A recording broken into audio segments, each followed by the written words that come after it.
Alors bonjour à tous. Donc j'ai repris, donc j'ai acheté le livre que j'avais rédigé au 15e siècle, La Nef des Fous. Donc c'est bien moi qui l'ai rédigé à l'époque. C'était la personne citée dans le livre que je cite, Terence. C'est celui-là qui a fait éditer mon livre et qui l'a nommé Sébastien Brandt en disant tu retrouveras plus tard. Et donc il avait pris en charge les frais d'édition, d'imprimerie aussi. Et bon, enfin voilà, donc c'est Terence. Alors, et qui est Terence? Je sais très bien qui est Terence, merci beaucoup. J'ai bien des souvenirs sur la personne qui aide souvent à écrire, surtout sur les références grecques. Il était doué, Terence. Alors, donc, et j'ai relu un passage où... Merde. Putain. J'ai plus de batterie. C'est ouf. Je l'ai fait charger comment là?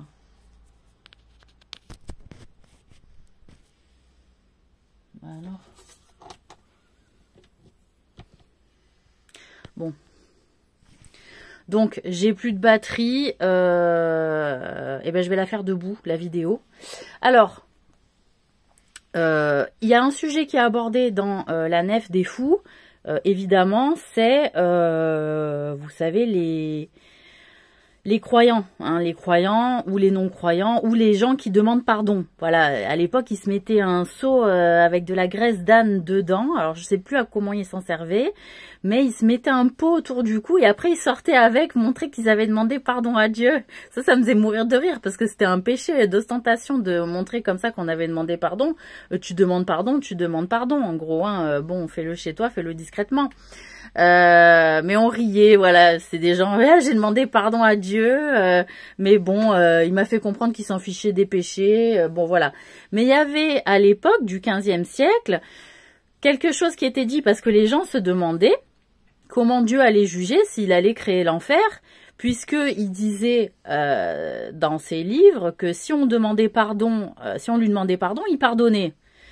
Et quelqu'un était allé demander à Dieu, c'était pas moi sur ce sujet, qui avait vérifié que au bout de combien de temps Dieu ne pardonnait plus, en fait. C'est-à-dire, il pouvait pardonner indéfiniment. Et donc, l'information qu'on avait eue, et je la cite dans le livre, c'est que c'est au bout de 9 générations successives que la personne a fait du mal qu'elle n'est plus pardonnée. C'est-à-dire que on peut demander pardon dans une vie et être pardonné, il n'y a pas un problème. Mais si tu fais le mal, 9 incarnations de vie successives que tu fais à chaque fois le mal, eh ben là, tu as ta porte ouverte en enfer en fait. Surtout si t'as pas demandé pardon à Dieu, jamais. Mais voilà, Si tu as demandé pardon à Dieu durant les 9 générations successives, eh ben, je crois que c'est cuit quand même, parce qu'à chaque fois tu choisis, quand on s'incarne dans une vie, on a toujours de nouvelles donnes, on a toujours de nouvelles, ça je crois que c'est moi qui avais demandé à Dieu, j'ai dit oui, mais si la personne, elle demande pardon pendant ces 9 vies successives, non mais à un moment donné, tout le monde est fatigué des gens qui font le mal, et Dieu le premier. Voilà, on est fatigué des gens qui choisissent de faire le mal. Parce que c'est fatigant de combattre le mal pour que les gens soient bien. Voilà. Donc, ceux qui cherchaient des réponses d'un moment donné, quelle est la limite de Dieu dans le fait de demander pardon? Eh ben, c'est celle-là. C'était renseigné à l'époque. C'est 9 générations successives de faire le mal. Voilà. Donc, avec le fait de demander pardon ou non, à un moment donné, tu choisis à chaque fois délibérément, parce que ça, les intentions, c'est pas compliqué pour Dieu de vérifier. Les intentions, voilà, c'est 9 générations. Ensuite, quand c'est pas successif, eh ben c'est plus compliqué à juger. Voilà, c'est plus compliqué, il va falloir faire venir des témoins, on va être jugé sur chaque situation, à qui on a fait le mal, combien de fois et pourquoi, etc. Donc après, forcément, ça fait des péchés dont il faut se laver ou qui seront lavés en enfer. Voilà. Je voulais aussi, on m'attendait sur une vidéo, puisque j'en ai parlé dans la vidéo précédente, sur la dégénérescence civile. La dégénérescence civile, finalement, je trouve que le livre, La Nef des Fous, explore bien en fait cette part-là, c'est-à-dire que ça fait déjà longtemps qu'on porte les mêmes situations, qu'on les vit de manière franchement répétitive et de manière presque éternelle, parce que c'était déjà bien avancé au XVe siècle et qu'on est quand même au XXIe siècle et qu'on n'a toujours pas réellement bougé sur les mœurs. Voilà, les mœurs, elles n'ont pas vraiment évolué. Alors, c'est cool, hein, les gens, ils ont très peur de plus prendre plaisir dans la vie si les mœurs se durcissent entre guillemets un peu. Ils ont peur que leur liberté ne soit pas garantie.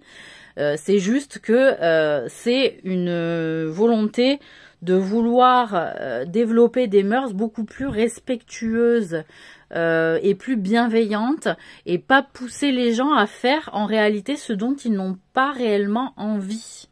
Hein, parce que moi, là où j'ai été témoin de choses dont j'ai trouvé que les gens se forçaient à faire des choses dont ils n'avaient pas envie, c'est-à-dire coucher, hein, pour paraître cool, par exemple, notamment dans les périodes des années 60-70 où c'était extrêmement libéré, les rapports sexuels ou les mœurs de divorce se libéraient, etc.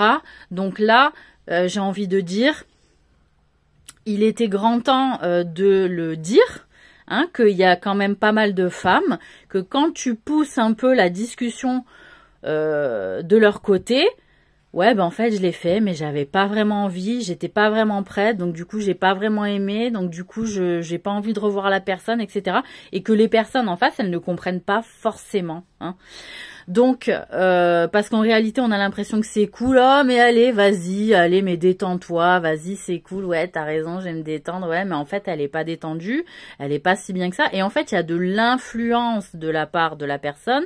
Et sans parler, en réalité, de violence psychologique, de viol, etc., il suffit d'induire, d'influer, de suggérer tout le temps le fait qu'une personne est pas cool, n'est pas assez détendue pour la forcer à faire quelque chose, ou pour l'amener à faire quelque chose dont elle n'a pas vraiment envie, mais elle n'a pas assez de force de caractère pour se positionner, eh ben, c'est du forçage, c'est de la suggestion psychologique de manière à obtenir ce qu'on souhaite au-delà de l'envie réelle de la personne. Ça, c'est ce que je voulais dire en premier, parce qu'en réalité, toute cette dégénérescence aussi vient d'une partie de là, c'est-à-dire on fait des choses, on ne sait pas pourquoi à des moments, et ben ça part déjà de l'intention de faire des choses dont on n'a pas réellement envie et de pas savoir le dire, hein. Donc le problème lié à la vérité, et que les gens ont peur de dire la vérité, c'est que déjà les gens avec eux-mêmes, ils savent pas se défendre et se positionner de manière ferme, de manière à dire ce qu'ils ressentent vraiment, de ce dont ils ont envie ou pas. Donc, à partir de là, on est dans une société qui va forcément vers une dégénérescence et qui va développer des comportements un petit peu plus aléatoires, parce qu'en réalité, ils ne savent vraiment pas défendre ce qu'ils veulent ou ce dont ils ont besoin, ou d'être respectés dans certaines choses que d'autres ne comprendraient pas. Et donc, comme les autres ne comprendraient pas, ils ne se positionneraient pas de manière ferme, de manière à pas être rejetés par le groupe. Et en fait, c'est plus important pour beaucoup de personnes de ne pas être rejetées par le groupe, mais de se forcer à faire des choses, hein. Et qu'en réalité, il y a beaucoup de personnes qui aimeraient moins faire beaucoup de choses et ne pas être non plus rejeté par le groupe. Il y a une forte croyance de différentes communautés, de différents groupes, que pour en faire partie, il faut faire certaines choses, et que du coup, ça fait tellement longtemps que les personnes se forcent à faire certaines choses, hein.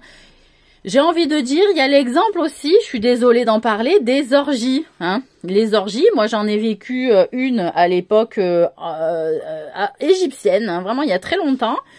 Et c'était mon mari de l'époque qui m'avait convié en disant, bon voilà, les gens du village ils font ça, toi tu y vas jamais, mais moi j'aimerais bien que tu vois une fois. C'est complètement débile ce qui se fait hein, dans les orgies, hein. C'est-à-dire...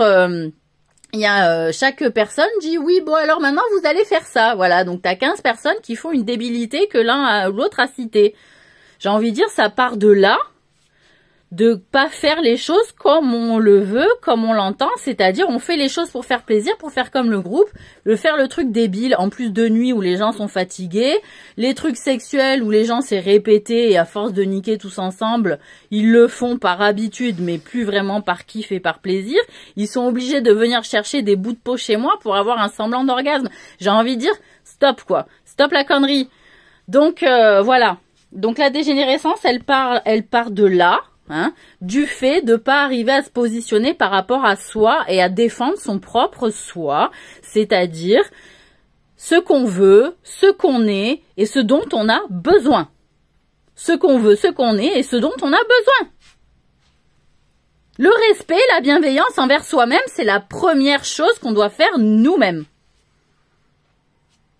Pour que les autres le fassent envers nous.